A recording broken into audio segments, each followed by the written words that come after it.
Okay, तो start करते हैं कीमोथेरेपी का chapter number 6, that was the anti fungals. ठीक है, ओके, तो वीडियो नंबर 1 क्या है, video number 1A and video number 1B भी होगी। ठीक है, इसके दो पार्ट्स हैं, 1A 1B। ओके, तो इस वीडियो नंबर 1 में क्या डिस्कस कर रहे हैं, subcutaneous infections and systemic infections. ठीक है, फिर वीडियो नंबर 2 जो होगी, नॉट 1B, ठीक है, वीडियो नंबर 2 उसमें क्यूटेनियस इन्फेक्शन डिस्कस करेंगे। ठीक है, ओके, तो 1A और 1B में क्या क्या कंटेंट होगा वो बताने से पहले मैं इन एंटी फंगल्स का इंट्रोडक्शन दूंगा। ठीक है, कि एंटी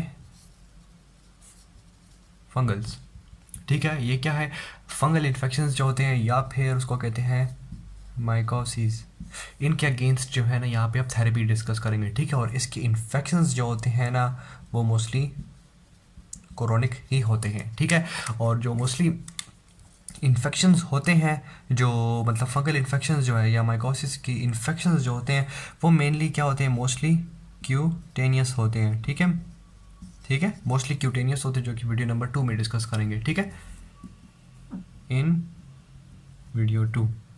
ठीक, ओके, तो यहाँ पे हम क्या डिस्कस करें, सब क्यूटेनियस एंड सिस्टेमिक, कि अगर क्यूटेनियस इन्फेक्शन स्किन से पेनिट्रेट हो जाए into the lower part of the skin, मतलब ये अगर स्किन है तो नीचे जो है ना स्किन के, ये अगर स्किन है, so this all part below the skin is सब क्यूटेनियस। सब मतलब बिलो, क्यूटेनियस मतलब स्किन, तो सब क्यूटेनियस हम यहाँ पे ये वाला पढ़ेंगे। या फिर अगर सिस्टमिक में चला जाए तो ये पे सब क्यूटेनियस एंड सिस्टमिक इन्फेक्शन। ठीक हो गया, इसमें जो मोस्ट डिफिकल्ट टू ट्रीट है that is the systemic infection. ठीक है, बहुत डिफिकल्ट टू ट्रीट है। ओके, तो अब यहाँ पे इनकी थेरेपी क्या होगी, जिस तरह एंटी बैक्टीरियल्स थे, ठीक है, उस तरह ये बिल्कुल भी नहीं है। ठीक है, बैक्टीरिया के साथ डिफरेंस भी थोड़ा हो जाएगा। यहाँ पे हो गया बैक्टीरिया, यहाँ पे फंगाई। बैक्टीरियाज क्या थे, प्रो कैरियोट्स थे, यहाँ पे ये क्या है, ये यू कैरियोट्स हैं। ठीक है, आप कहेंगे यार ये तो हमारे पे भी ये ड्रग्स, मतलब ड्रग्स जो देंगे वो हम भी यू कैरियोट्स है तो हम पे भी एक्ट करेंगे, लेकिन ऐसा नहीं है। अभी बताता हूँ मैं क्यों। यहाँ पे इसकी सेल वॉल में क्या था, पेप्टिडो ग्लाइकेन था। ठीक है, और यहाँ पे इसका सेल वॉल में क्या है, काइटिन है। ठीक है, तो आप देखिए जो बैक्टीरियल सेल वॉल इनहिबिटर्स थे वो ड्रग्स भी यहाँ दे पाएंगे नहीं, क्योंकि स्ट्रक्चरल इंटेग्रिटी ही डिफरेंट है सेल वॉल की। ठीक है, यहाँ पे क्या है, काइटिन है। जो काइटिन किस से बना हुआ है, इट इज़ अ, काइटिन क्या है, it is a polymer of N acetyl glucosamine. ठीक है, इसका क्या है, पॉलीमर है कि इससे बना हुआ है। ठीक है, तो इस तरह ही एंटीबैक्टीरियल ड्रग्स जो है ना काइटिन पे एक्ट नहीं करेंगी, वो पेप्टिडोग्लाइकेन से बनी है। ये एनेसिटाइल ग्लूकोजामीन का एक पॉलीमर है काइटिन। ठीक है, पॉलीमर क्या होता है, ये मोनोमर है, कि जब मोनोमर्स डिफरेंट डिफरेंट कंबाइन होते हैं तो वो पॉलीमर बना देते हैं। ठीक है, this is a polymer. Clear, okay, तो और उसके अलावा ये तो सेल वॉल हो गई। उसके अलावा अगर हम बात करें सेल मेम्ब्रेन की, जो यहाँ भी प्रेजेंट है और यहाँ पे भी प्रेजेंट है और मैमल्स में भी प्रेजेंट है। ठीक है, सब में सेल मेम्ब्रेन प्रेजेंट है, लेकिन इसके अब जो है ना इसका सेल मेम्ब्रेन बिल्कुल डिफरेंट है। अब सेल वॉल जो है ना ये विले वीएस मैंने इस तरह बना दिया था, सेल मेम्ब्रेन के लिए ये दोनों मैंने यहाँ पे मैमल्स लिखा है। ठीक है, तो इसके दोनों के सेल मेम्ब्रेन में स्टेरोल है। ठीक है, लेकिन डिफरेंट है। यहाँ पे जो है ना स्टेरोल है वो उसको है एर्गोस्टेरोल है। ठीक है, और यहाँ पे जो स्टेरोल है दैट इज कोलेस्टेरोल। ठीक है, तो यहाँ पे देख रहे हैं डिफरेंस भी सेल मेम्ब्रेन में आ गया। तो हमारा टारगेट क्या होगा, हम जो है ना काइटिन को टारगेट करेंगे और एर्गोस्टेरोल को टारगेट करेंगे। ठीक है, तो एर्गोस्टेरोल हमारे पास है नहीं, काइटिन बैक्टीरियाज के पास है, ऑब्वियसली नो। तो पेप्टिडोग्लाइकेन के जो ड्रग्स थे वो यहाँ पे काम नहीं करेंगे और इनके जो ड्रग्स थे वो यहाँ पे काम नहीं करेंगे, तो यहाँ पे टोटली डिफरेंट ड्रग्स होंगी। क्लियर, और जो एर्गोस्टेरोल का हम टारगेट करें तो हमारे जो अपना कोलेस्ट्रॉल है, हमारे जो सेल मेम्ब्रेन की अपनी इंटेग्रिटी है, ठीक है, वो भी लॉस नहीं होगी। ठीक, ओके, तो अब ड्रग्स के बारे में बात करते हैं जो हम सब क्यूटेनियस एंड सिस्टमिक इन्फेक्शंस की वीडियो में डिस्कस करेंगे। ठीक है, वीडियो 1A वीडियो 1B मैंने कहा था कि बताऊंगा कि सब डिविजन्स कैसी हुई हुई हैं। ठीक है, ओके, तो सबसे पहले ड्रग डिस्कस कर देते हैं। एक है एम्फोटेरिसिन बी, एक है फ्लूसाइटोसिन। ठीक, अब ये क्या है, ketoconazole, fluconazole, itraconazole, vori and posaconazole. ठीक है, क्लियर, इस तरह ही याद कर सकते हैं आप। ठीक है, और ये क्या है, इकाइनोकेंडेंस। ठीक है, कैस्पोफंजिन, मेगा फंजन एंड एनिडुलर फंजन, ठीक हो गया। ओके, तो इसमें जो ये वाला पार्ट है ये हम इसी वीडियो में डिस्कस करेंगे, दैट इज़ वीडियो 1A का पार्ट, ठीक। और ये सारे जो हैं ये हम सेपरेटली वीडियो नंबर 2B में डिस्कस करेंगे, ठीक है। एक साथ ये सारी और ये सारी एक साथ, क्योंकि ये सारी सिमिलर हैं, ये भी सारी सिमिलर हैं और इन दोनों के बीच में थोड़ा सा इंटर रिलेशन है, ठीक है। कॉम्बिनेशन में दे सकते हैं, लेकिन इसलिए मैंने जो है ना ये कॉम्बिनेशन इस तरह की की है कि वीडियो बहुत लंबी भी ना हो जाए और कॉम्बिनेशन में रही भी तो अच्छी भी लगे वीडियो, ठीक है। ओके, तो अब स्टार्ट करते हैं एम्फोटेरिसिन बी पहले और फिर फ्लूसाइटोसिन, क्लियर। ओके, तो एम्फोटेरिसिन बी स्टार्ट करते हैं फर्स्ट ड्रग। ओके, तो इसका एंटी फंगल स्पेक्ट्रम जो है ये लिखा हुआ है, आप जो है नोट कर सकते हैं, ठीक है। इन सारी स्पीशीज़ पे आप एक्ट करेगा, ठीक है। उसके अलावा लिशमीनिया एंड प्रोटोजोआ इन्फेक्शंस में भी ये ट्रीटमेंट दे सकते हैं एज ए ट्रीटमेंट, ठीक है, क्लियर। ओके, तो फर्स्ट जो है ना इसका डिस्कस करेंगे मैकेनिज्म ऑफ एक्शन की, ये ड्रग वर्क कैसे करेगी, ठीक है। एम्फोटेरिसिन बी जो है ना अगर फर्स्ट करें ये जो है ना सेल मेम्ब्रेन है हमारा, इस तरह ड्रॉ करते हैं कि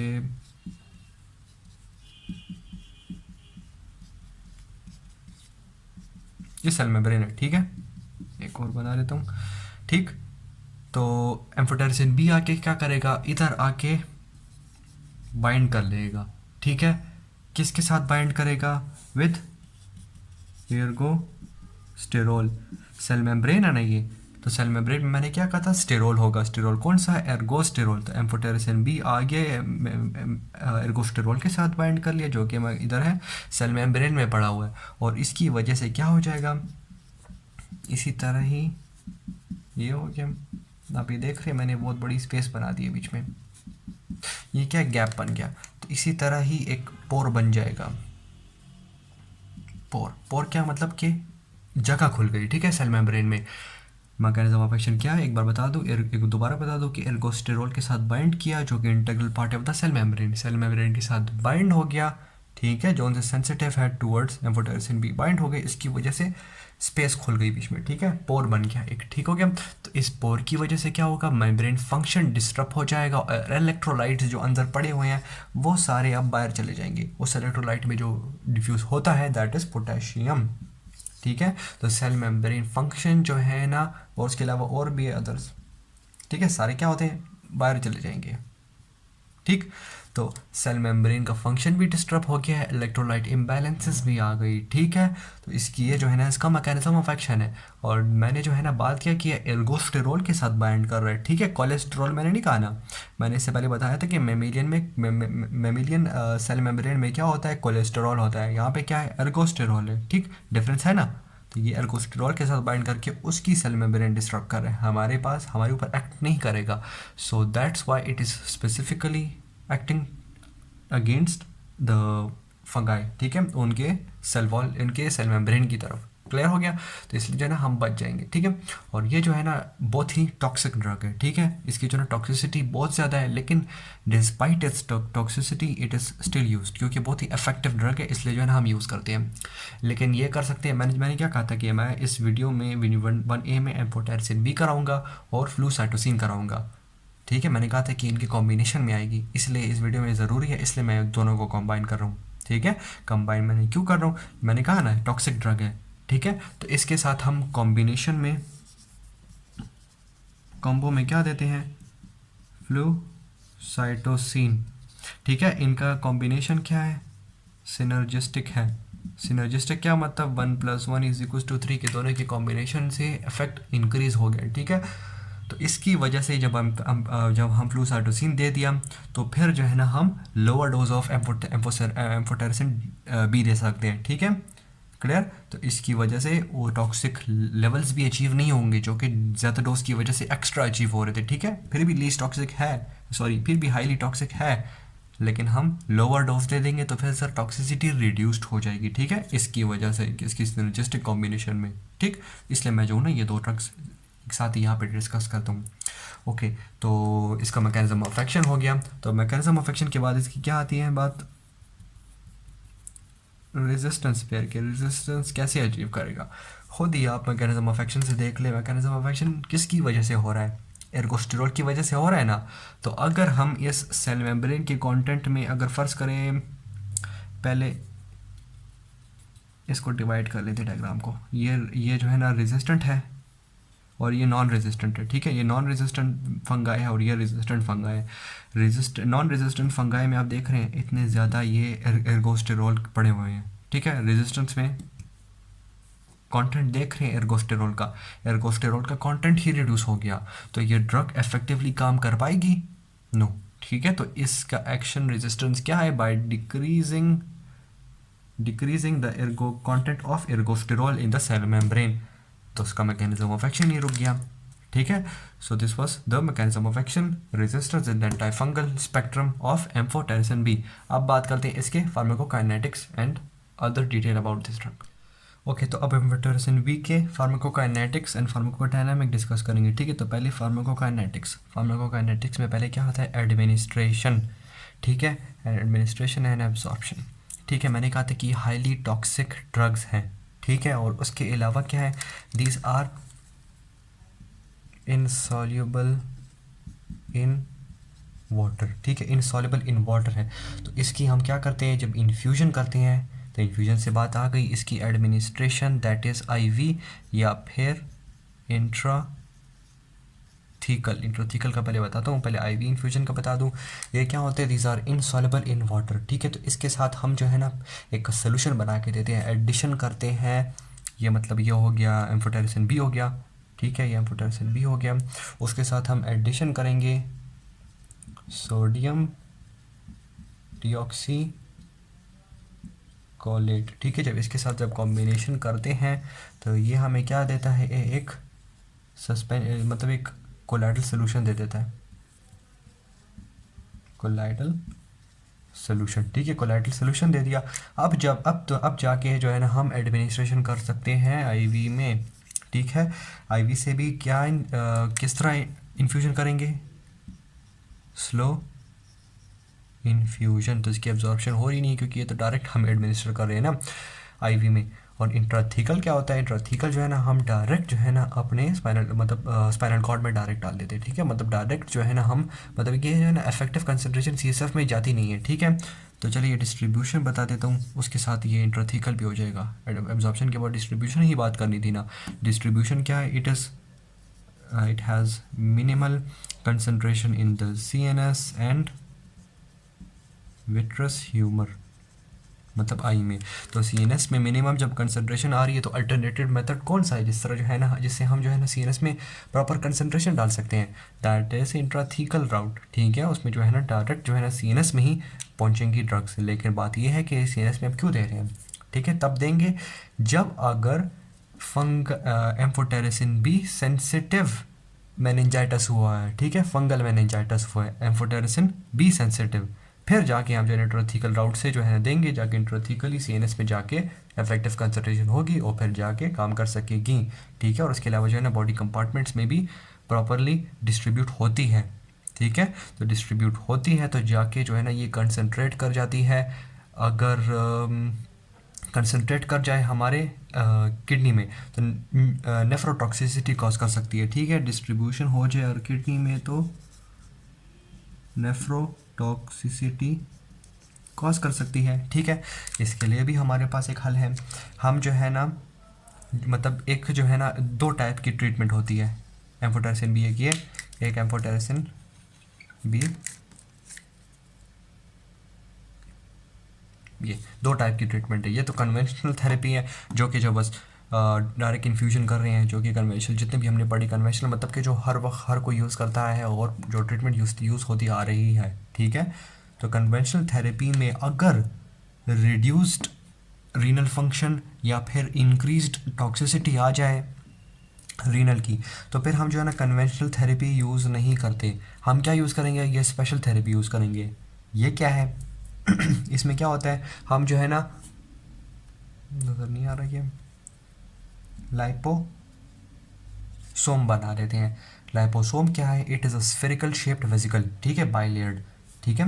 वेसिकल बना दिया ना मैंने, तो वेसिकल शेप्ड ही है, ठीक है। और इसको क्या कहते हैं? जब ये कन्वेंशनल थेरेपी होगी, जब ये देंगे तो दिस इज सैल्वेज थेरेपी। ये कब देंगे? जब कन्वेंशनल थेरेपी हम दे नहीं सकते, कि अगर जो है ना ये टॉक्सिसिटी आ रही है नेफ्रो, तो उसको मिनिमाइज़ करने के लिए हम ये देते थे, ठीक है, कि प्रॉपर कंसंट्रेशन में यहाँ पे ही अंदर छुपी रहेगी, तो प्रॉपर जगह जाके जो है ना ये अपनी डिज़ोल्व होती रहेगी, ठीक है। तो एम्फोटेरिसिन बी की ये लाइपोसोम वाली प्रॉपर्टी होगी। इसमें जो है ना इस बाइलेट में जो है ना फॉस्फोलिपिड्स होते हैं,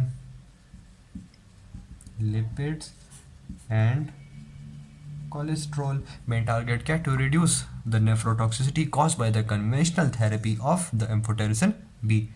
ठीक हो गया। तो ये इसका डिस्ट्रीब्यूशन हमने डिस्कस के लिए, डिस्ट्रीब्यूशन में ये हो गया। मेटाबॉलिज्म इसकी जो है ना खास होती नहीं है। एक्सक्रीशन बात करते हैं हम, एक्सक्रीशन के रिलेटेड बात है। एक्सक्रीशन क्या है, कुछ जो है ना मतलब very few percentage is eliminated by bile, ठीक है। तो less quantity of amphotericin B जो है ना बाइल से निकल रही है, तो अगर लेवर इनसफिशिएंसी आ भी गई तो हम जो है ना कन्वेंशनल थेरेपी देंगे, सॉरी ना हम कन्वेंशनल थेरेपी की तरफ जाएंगे, ना हम डोज रिड्यूस करेंगे, क्योंकि बहुत लीस्ट परसेंटेज जो है ना बाइल से जा रही है। और अगर यूरिनरी आ गई, जो कि मैंने बात की है, नेफ्रोटॉक्सिसिटी आ गई, नेफ्रोटॉक्सिसिटी से यूरिनरी आउटपुट डिक्रीज हो जाएगा, ठीक है। तो उसमें जो है ना फिर हम कन्वेंशनल थेरेपी की तरफ जाएंगे to reduce the nephrotoxicity caused by amphotericin B, clear. और यूरिन में भी क्या है, पार्ट ऑफ दिस ड्रग जो है ना come into the urine after very long period of time, बहुत आराम से जो है ना ये बहुत देर से जो है ना हमारी यूरिन में शो होती है, ठीक है। तो इसके एलिमिनेशन राउट्स कितने हो गए, 2 हो गए, ठीक, ओके। तो अच्छा, और ये बात कि अगर मतलब अगर नेफ्रोटॉक्सिसिटी अगर पहले से है, ठीक है, रीनली कॉम्प्रोमाइज्ड है पेशेंट, तो उसको हम डोज रिड्यूस कर देंगे बाय 50%, मतलब हाफ डोज देंगे। ये तो नेफ्रोटॉक्सिसिटी बाय ड्रग है ना, ठीक है, ड्रग की डिस्ट्रीब्यूशन की वजह से नेफ्रोटॉक्सिसिटी हो रही है। फिर हम कन्वेंशनल थेरेपी देंगे, लेकिन अगर ऑलरेडी जो है ना नेफ्रोटॉक्सिसिटी या फिर जो है ना रीनली कॉम्प्रोमाइज्ड है पेशेंट, तो उसको हम 50% डोज रिड्यूस कर देंगे, क्लियर हो गया। ओके। ओके, तो अब फार्माकोकाइनेटिक्स तो इसकी डिस्कस हो गई। अब बात करते हैं फार्माकोडायनेमिक्स में। डायनामिक्स में क्या क्या आता है, इसका जो है ना मैकेनिज्म ऑफ एक्शन आता है, जो कि हमने स्टार्ट में डिस्कस कर लिया है एम्फोटेरिसिन बी का, ठीक है। फिर इसके बाद आते हैं इसके साइड इफ़ेक्ट्स, ठीक है। साइड इफ़ेक्ट्स इसके क्या क्या है, इसमें जो है ना फीवर एंड चिल्स आती हैं, ठीक है। तो फीवर एंड चिल्स आ गई तो उसके लिए जो है ना प्री ट्रीटमेंट करते हैं वो कॉर्टिकोस्टेरॉइड्स या फिर एंटीपायरेटिक्स की फीवर या फिर एंटी इन्फ्लेमेशन रिएक्शन हो ही ना, ठीक है। तो इसको साइड इफेक्ट्स इस तरह प्रिवेंट कर सकते हैं। एडिशनल थेरेपी, रीनल इम्पेयरमेंट होती है इसमें, ठीक है। तो रीनल इम्पेयरमेंट को रिड्यूस करने के लिए हम जो है ना जो सेल्विश थेरेपी हमने जो है ना एम्प्लॉय कर ली थी, तो वो साइड इफेक्ट जो है वो रिड्यूस हो गया। उसके अलावा जो है ना हाइपोटेंशन इन पेशेंट्स में हो सकता है, ठीक है, shock like fall in the blood pressure, ठीक, किसकी वजह से, हाइपोकलीमिया की लॉस की वजह से ये हो सकता है हाइपोटेंशन, ठीक है। तो इसके लिए अगर पेशेंट हार्ट के पेशेंट है जो कि हार्ट के ड्रग्स ले रहे हैं, उनको जो है ना मतलब केयरफुली मॉनिटर करना है, ठीक है। अच्छा अच्छा, और उसके अगेंस्ट भी फिर मतलब ड्रग ख़त्म कर देंगे या फिर अल्टरनेटिव ट्रीटमेंट दे देंगे, ठीक है, जिससे इम्प्रूव हो जाए हाइपोटेंशन के इफ़ेक्ट्स। इसमें जो है ना अनीमिया भी हो सकता है, ठीक है, ओके। और उसके अलावा जो है ना न्यूरोलॉजिकल इफेक्ट्स भी हो सकते हैं। वो कब होंगे, जब हम इंट्राथीकल एडमिनिस्ट्रेशन करेंगे, जो कि मैंने कहा है कि मिनिमल कंसंट्रेशन जो है ना पास होती है सीएनएस में, ठीक है। तो सीएनएस इफेक्ट होंगे ही नहीं। और उसके अलावा जो लास्ट साइड इफेक्ट है दैट इज़ थ्रोम्बोफ्लेबाइटिस। थ्रोम्बोफ्लेबाइटिस क्या होती है, हम आईवी एडमिनिस्टर कर रहे हैं ना, तो आईवी एडमिनिस्ट्रेशन की वजह से थ्रोम्बोफ्लेबाइटिस होता है, ठीक है। थ्रोम्बोफ्लेबाइटिस क्या होता है, थ्रोम्बो क्या है, थ्रोम्बोफ्लेबाइटिस क्या है, जो क्लॉट बन जाता है, जो जाके ब्लॉक करता है वेन्स को, तो थ्रोम्बोफ्लेबाइटिस, ठीक है। तो थ्रोम्बोफ्लेबाइटिस में क्लॉट बन रहा है, तो क्लॉट के लिए एंटी कोगुलेंट देंगे दैट इज़ हेपरिन, ठीक है। तो हेपरिन की प्री ट्रीटमेंट या फिर हेपरिन बाद में दे सकते हैं, ताकि जो है ना ये साइड इफेक्ट हो जाए। सॉरी, प्री ट्रीटमेंट तो नहीं करेंगे उसमें, तो है ना ज़रूरी तो नहीं है कि हर पेशेंट में ये साइड इफेक्ट्स इस तरह होते हैं कि मतलब कि ज़रूरी नहीं कि हर पेशेंट में हो, ठीक है। फीवर चिल्स तो चले कॉमन बात है, वो तो चले हो भी सकते हैं ड्रग की वजह से। जो थ्रोम्बोफ्लेबाइटिस है वो जो है ना अगर हो जाए तो फिर जो है ना हेपरिन हम देंगे, ठीक हो गया। और एक जो है ना इसका साइड इफ़ेक्ट रीनल फेलियर भी है, जिसमें जो है ना हमने ये दे दिया, ठीक है। अच्छा, मैंने वो बता दिया ही था, उसमें जो है ना हम लाइपोसोम दे देते, ठीक है। So this was all about the amphotericin B. अब जो है ना सेकंड ड्रग जो इसके साथ सिनर्जिस्टिक रिएक्शन में देते हैं दैट इज़ फ्लूसाइटोसिन, अब वो डिस्कस करेंगे। ओके, तो अब जो है ना फ्लूसाइटोसिन डिस्कस करते हैं, ठीक है। अच्छा, इससे पहले एम्फोटेरिसिन बी में मैंने बता दिया था कि ये जो है ना इन दोनों के साथ सिनर्जिस्टिक कॉम्बिनेशन है, इसलिए जो है ना यहाँ पे ये डिस्कस कर रहे हैं, ठीक है। तो इसका एंटीबैक्टीरियल स्पेक्ट्रम क्या है, it is a bacteriostatic drug that is use in combination with either this और ईदर दिस, ठीक है। एम्फोटेरिसिन बी मैंने डिस्कस कर दी है। अगेंस्ट दीज इन्फेक्शंस एंड इंट्राकोनाजोल क्या, अगेंस्ट दीज इन्फेक्शन इंट्राकोनाजोल क्या है, that will be discussed in video number 1B, जो उसकी नेक्स्ट वीडियो होगी, ठीक है। उसमें जो है ना वो कोनाजोल्स की फुल क्लास है, वो जो है ना हम डिस्कस करेंगे। तो उसका मैकेनिज्म ऑफ एक्शन जो है 1B में है, नेक्स्ट वीडियो में, ठीक है। तो यहाँ पे जो है ना फ्लूसाइटोसिन का डिस्कस करते हैं, इसका mechanism of action. Okay, so it is क्या है, it is a pyrimidine, it is a pyrimidine. कौन सा पायरिमिडीन, थाइमिडीन है, ठीक है। थाइमिडीन क्या होता है, वो टी से जो लेटर आपने सुना होगा, ठीक है। इस तरह एडेनोसिन होता है, ग्वानिन होता है, यूरोसिल है, साइटोसिन है, उसी तरह ही थाइमिडीन भी है, ठीक है। Okay, clear. तो ये इसी तरह ही है, ठीक है। तो ये जो है ना हम इनके कॉम्बिनेशन में इस तरह जब दे देते हैं तो हम डोज भी रिड्यूस करेंगे, लेकिन इसका मैकेनिज्म ऑफ एक्शन अब डिस्कस करेंगे। मैकेनिज्म ऑफ एक्शन बताता हूँ, ये जो है ना इंटर करता है फंगल सेल में विया साइटोसिन स्पेसिफिक परमिएज, ठीक है। कौन सा, साइटोसिन स्पेसिफिक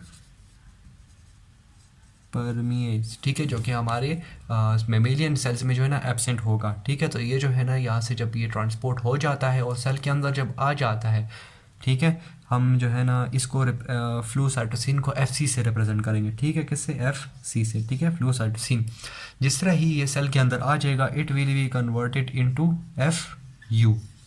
FU क्या है, इट इज़ 5 फ्लोरो यूरोसिल, ठीक है। इसमें कन्वर्ट हो जाएगा कौन सा एंजाइम, साइटोसिन डी अमाइनेज, ठीक है। इस एंजाइम की वजह से जो है NH3 ग्रुप रिमूव हो जाएगा और ये जो है साइटोसिन से कन्वर्ट हो जाएगा इनटू यूरोसिल, ठीक है। फ्लूसाइटोसिन था, अब क्या है, सॉरी ये फ्लोरो नहीं है, यानी फ्लोरो ही है, ठीक है, ठीक है, फ्लोरो यूरोसिल ही है, ठीक है। तो फ्लोरो यूरोसिल में कन्वर्ट हो जाएगा, क्लियर। अब ये वाली बात क्यों मैंने बताई है एंजाइम, ये मैं आगे बताता हूँ, ठीक है। अब ये 5FU में कन्वर्ट हो गया, FU से फिर जो है ना ये कन्वर्ट हो जाता है इनटू F5FTUMP, ठीक है। क्या मतलब, फ्लोरो डीऑक्सी यूरिडीन 5 मोनोफॉस्फेट, ठीक है। ये एक फॉल्स न्यूक्लियोटाइड बन गया, ठीक है। This is a false nucleotide, नाम भी चले लिख लेता हूँ, it is 5 fluoro deoxy uridine, sorry इधर 5 आता है, 5 मोनोफॉस्फेट, ठीक है, मोनोफॉस्फेट। ओके, सो ये फॉल्स न्यूक्लियोटाइड बन गया है। देखिए फॉल्स न्यूक्लियोटाइड का मतलब कि ये फंक्शनल लेस है और ये जो है ना इसी तरह ही डेरिवेटिव है, ठीक है। तो ये अब क्या करेगा, हमारा जो हमारा नहीं सॉरी फंगल का जो प्रॉपर DNA सिंथेसिस है, जिसमें जो है ना DUMP से बनता है DTMP, डीऑक्सी थाइमिडालेट मोनोफॉस्फेट, ठीक है, जो कि जाके DNA सिंथेसिस करता है, DNA सिंथेसिस में यूज़ हो रहा है। तो इस फॉल न्यूक्लियोटाइड की वजह से ये वाला प्रोसेस नहीं होगा। क्यों, ऐसा क्या हो रहा है इधर जिसकी वजह से ये नहीं होगा, कि ये जब बनता है it suppresses the formation of thymidylate synthase, thymidylate synthase enzyme है जो कि कैरी आउट करता है द फॉर्मेशन ऑफ डिसॉल्व, ठीक है। तो जब ये एंजाइम नहीं बनेगा तो ये काम नहीं होगा, जब ये काम नहीं हुआ तो DNA सप्रेस हुआ, तो इसका मैकेनिज्म ऑफ एक्शन यहाँ पे ये हो गया, ठीक है। तो अब जो है ना अब रेजिस्टेंस की बात करते हैं, मैंने कहा था कि ये स्टार है तो ये बताऊंगा रेजिस्टेंस यहाँ पे जो है ना it decrease the enzyme of cytosine D aminase, जो कि इस ड्रग को एक्टिवेट कर रहे हैं, ठीक है। मेन सारा काम यहाँ पे किधर हो रहा है, किसकी वजह से हो रहा है, साइटोसिन डीअमाइनेज की वजह से हो रहा है। जब ये कन्वर्ट हुआ तो ये जाके न्यूक्लियोटाइड बनाना, तो अगर ये नहीं होगा एंजाइम या रिड्यूस हो जाएगा तो प्रॉपर कंसंट्रेशन नहीं होगी, तो प्रॉपर इनएक्टिवेशन नहीं होगी ऑफ दिस एंजाइम। ठीक है, जब ये प्रॉपर इनएक्टिवेट नहीं होगा तो ये प्रॉपर सब कुछ प्रॉपर होता जाएगा। ठीक है, so this was the mechanism of action, the resistance and the anti fungal spectrum of flucytosine. अब जो है ना इसके फार्माकोकाइनेटिक्स जो जितनी थोड़ी सी बातें रह गई वो भी डिस्कस करते हैं, ताकि बस ये ड्रग भी हो जाए। और नेक्स्ट वीडियो में हम कोनाजोल्स डिस्कस करेंगे। ठीक है, वहाँ पे जो है ना ये वाली ड्रग भी क्लियर हो जाएगी। ओके, तो pharmacokinetics and pharmacodynamics of flucytosine. ठीक है, ओके, तो पहले फार्माकोकाइनेटिक्स। फार्माकोकाइनेटिक्स में पहले क्या है, एब्जॉर्प्शन एंड एडमिनिस्ट्रेशन डिस्कस कर रहे हैं। एडमिनिस्ट्रेशन इसकी क्या है, बाय ओरल राउट है, तो proper adequate concentration is absorb by the oral route. ठीक है, हो गया है एब्जॉर्ब और एडमिनिस्टर। अब क्या होगा, डिस्ट्रीब्यूट होगा हमारी बॉडी में। ठीक है, तो ये it is well distributed through out the body water and it also penetrates in the CSF। ठीक है, क्लियर, ये होगी इसकी डिस्ट्रीब्यूशन। मेटाबॉलिज्म पे आते हैं। मेटाबॉलिज्म तो मैंने कहा था कि इधर क्या है, वो इंजाइम होता है साइटोसिन वाला। ठीक है, उसकी वजह से जो है ना ये कन्वर्ट हो जाता है FC से, फ्लूसाइटोसिन से FU, फ्लोरोयूरोसिल में कन्वर्ट हो जाता है। ठीक है, लेकिन हमारे पास तो ये इंजाइम नहीं है। ठीक, लेकिन फिर भी जो है ना ये वाले मेटाबोलाइट हमारी बॉडी में मिलते हैं, डिटेक्टेबल इन पेशेंट्स। ठीक है, this metabolite is detectable in patient. कैसे, हमारे जो इंटेस्टाइनल बैक्टीरिया है, इंटेस्टाइनल बैक्टीरिया वो जो है ना कैरी आउट करती हैं दिस प्रोसेस। ठीक है, क्लियर, इसकी वजह से जो है ना ये बस इसकी मेटाबॉलिज्म भी एक किस्म की हो गई। ठीक है, तो अब जो है ना मेटाबॉलिज्म हो गई तो अब होगी एक्सक्रीटेड बाय यूरिनरी राउट। ठीक है, GFR से होते हैं, GFR। ठीक है, GFR से इसकी एडेक्वेट कंसंट्रेशन जो है ना फिल्टर आउट होती है इनटू द यूरिन। ठीक है, तो अगर रीनली कॉम्प्रोमाइज्ड पेशेंट है उसमें जो है ना क्या करेंगे, डोज एडजस्ट कर देंगे। ठीक है, ये वाली बात ज़रूर याद करें, जिधर भी अगर रीनली कॉम्प्रोमाइज्ड है पेशेंट और अगर वो एक्सक्रीशन हो रही है GFR यूरिन से, ठीक है, तो उसमें डोज रिड्यूस करेंगे। इसमें अगर लिवर की डिजीज़ आ जाए पेशेंट में, अगर पेशेंट है उसमें लिवर इनसफिशेंसी है, ठीक है, तो उसमें जो है ना हम डोज रिडक्शन नहीं करेंगे, क्योंकि यहाँ पे लिवर का कोई काम ही नहीं है। ठीक है, ना जो है ना एक्सक्रीशन हो रही है और ना जो है ना उसकी मेटाबॉलिज्म हो रही है लिवर में, तो लिवर के साथ जो है ना कोई फंक्शन ही नहीं है, तो हम जो है ना डोज रिड्यूस नहीं करेंगे लिवर में। लेकिन अगर GFR का फंक्शन आ गया है तो तब रिड्यूस करेंगे। ठीक, तो यहाँ पे हो गए इसके फार्माकोकाइनेटिक्स। फार्माकोडायनामिक्स, अब फार्माकोडायनामिक्स में असल में होता क्या है, मैकेनिज्म ऑफ एक्शन है जो कि मैंने बता दिया है। अब रहते हैं इसके साइड इफेक्ट्स। ठीक है, ड्रग इंटरेक्शंस भी होती है फार्माकोडायनामिक्स में, लेकिन वो इसकी है नहीं। ठीक है, तो इसलिए जो है ना हम साइड इफ़ेक्ट्स सब बताते हैं। इसमें जो है ना रिवर्सिबल सारे जो है ना इफ़ेक्ट्स होते हैं, जो कि है न्यूट्रोपीनिया। फर्स्ट न्यूट्रोपीनिया क्या है, न्यूट्रो मतलब न्यूट्रोफिल्स, पीनिया मतलब decrease in the number of cells, तो decrease in the number of cells होता है न्यूट्रोपीनिया। और उसके अलावा थ्रोम्बोसाइटोपीनिया, थ्रोम्बोसाइट्स क्या होते हैं, जो प्लेटलेट्स होते हैं, ठीक है, वो थ्रोम्बोसाइट्स होते हैं, उसकी भी पीनिया मतलब कि वो भी डिक्रीज हो जाते हैं अमाउंट में।